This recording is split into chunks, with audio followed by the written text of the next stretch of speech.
Hello everyone, I'm Onna Harps and I am going to be discussing all things reality TV over here. If you like my video, make sure that you hit that like button down below, comment and subscribe, and you can even share my video.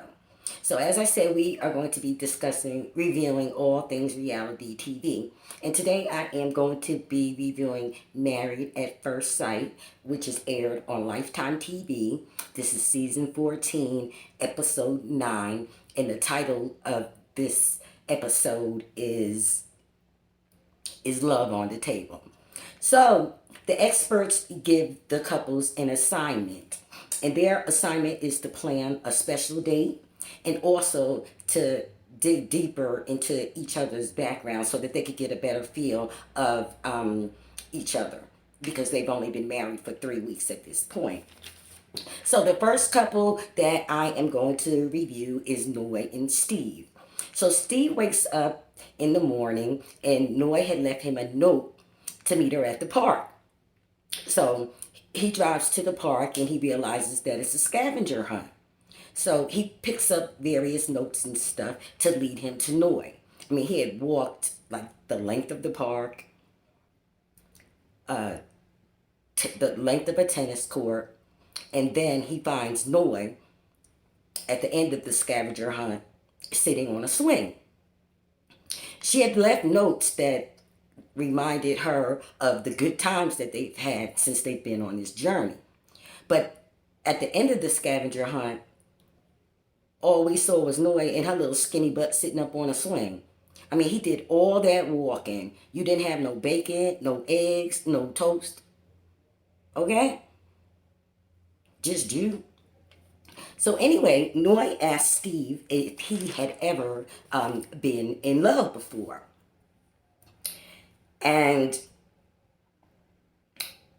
Steve said that he had been in love in the past with people that never loved him. So he asked Noy if she had ever been in love before. And Noy said that she's been in love 5 times and she's had 5 serious relationships. So Noy has told Steve that she loves him. And he said, oh, well, you know, that's nice to know. So Noy said, why don't you ever tell me that you love me? And Steve told her, I'm not there yet. So the next couple that I am going to review is Lindsay and Mark.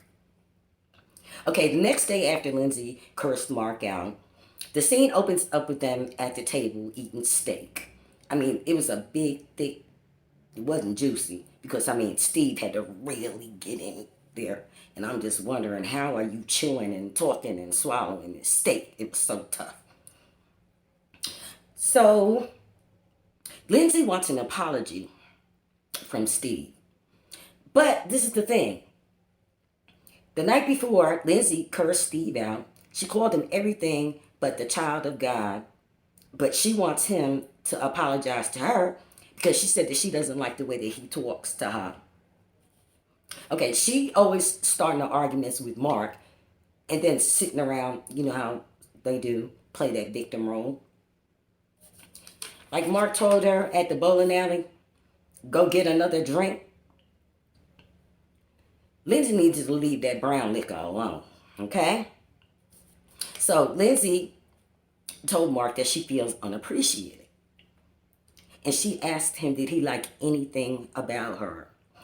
And Mark's response was, I think that you have an incredible, loving person buried somewhere inside of you.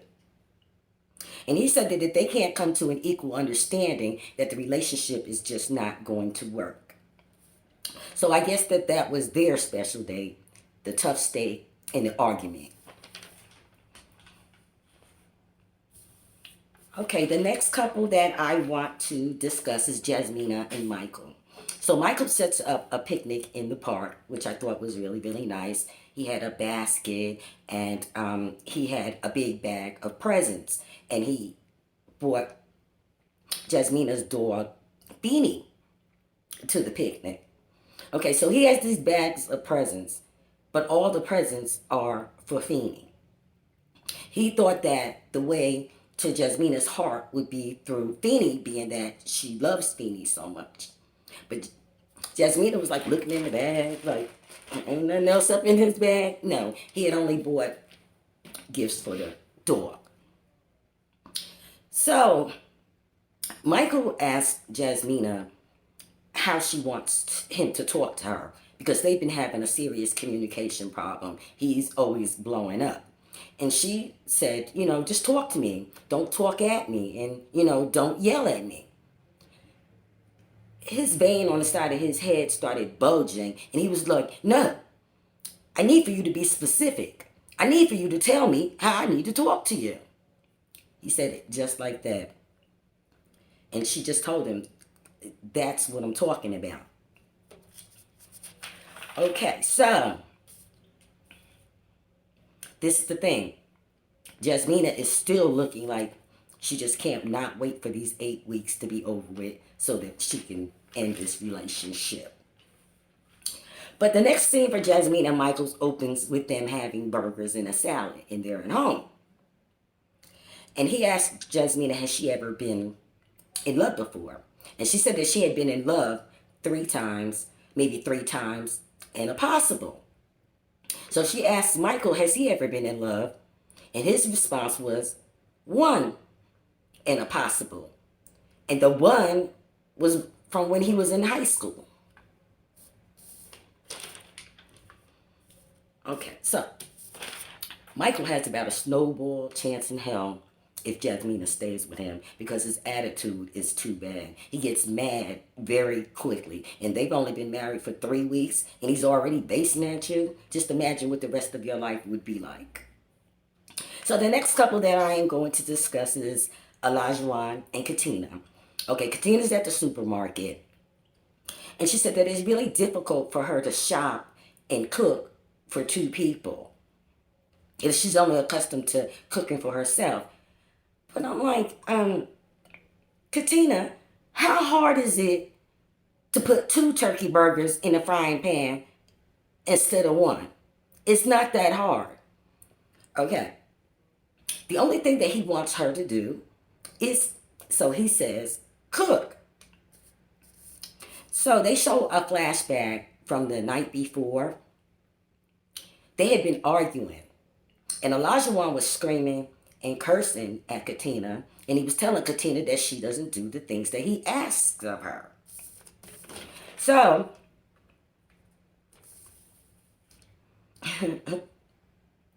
see, this is the thing. If I was Katina, why don't you just cook?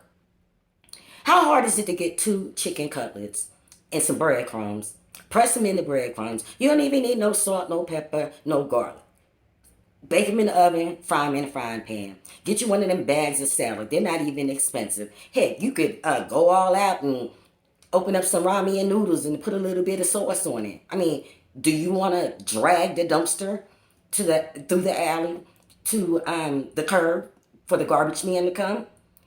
Okay, do you want to go outside and wash all those cars? You guys live in Boston. You want to go outside and, what do you call it? Shovel the snow? Just cook. But see, here's the thing. Katina asked Olajuwon if he loved her. And he said that he's not there yet. So Katina said that she could potentially see herself falling in love with Olajuwon, and that she knows that she needs to step up, her cooking game and her cleaning game. Because he was arguing with her the night before saying that she didn't cook and that she was leaving her stuff all over the place. And, that just wasn't acceptable to him. And she's taken it back because she said that she didn't know that she had to live up to someone else's standards. Okay, my thing is, you knew that there was going to have to be some type of compromise there. You make good money. Why don't you get delivery? Call HelloFresh or somebody. Just cook. But see, this is the thing. Olajuwon is not that hungry. Now, he said in the last episode that she went grocery shopping and she bought some bread and some water. You that hungry? Go in the kitchen and make you a mayonnaise sandwich. Okay? But I personally, I don't think that that is what the issue is. The issue is that Elijah is trying to run Katina off. I just don't think he's checking for her because he's never dated an African American woman, and you're not that pressed over a meal. What were you doing before you got married? Okay, Elijah speaks to Katina. I don't know if you remember Archie Bunker, the way that he used to speak to Edith, I think her name was, like she was a child. And that's how Elijah talks to her. Now, if she wants to put up with that for the rest of her life, then, you have that. So, the next day, the girls meet up. They meet up at the nail salon for a mani and a pedi. And their heads are all, kind of hanging down low.